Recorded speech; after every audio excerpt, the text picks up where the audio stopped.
meil on praegu siin Andiga koos esimene silent disco, mida me teeme. How you feeling?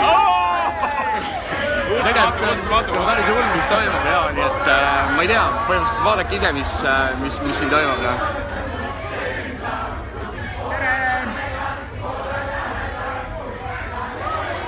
Ja see muide on meie Läti sõber, kes selle asja korraldas, nii et pidutseme ja me teeme videosid varsti veel.